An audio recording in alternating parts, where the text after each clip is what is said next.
Next హవ్వ ఆదాము. ఆదాము గురించి అన్నయ్య చెప్తాడు వినండి.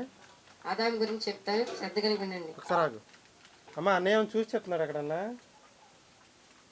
ఎక్కడ చూసి చెప్తున్నాడు? మైండ్లో ఉన్నది చెప్తున్నారు సాత్విక్, అవునా? కాబట్టి ఏం చేయాలి?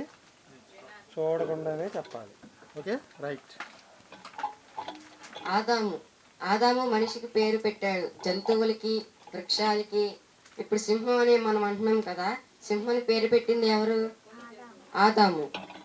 పులి అని పేరు పెట్టింది ఎవరు? ఆదాము. వృక్షాలు, జంతువులని పేరు పెట్టింది ఎవరు? ఆదాము. మనందరికీ పేర్లు పెట్టింది ఆదాము. మొదటిగా తయారు చేయబడిన మనిషి ఆదాము. ఇవన్నీ ఆయనే పేరు పెట్టాడు. దేవుడు అతనికి నరుడు అని పేరు పెట్టాడు. అతని పక్కటెముకలలో తీసి తయారు చేసిందే నారి. నారి అనగా స్త్రీ అని అర్థం.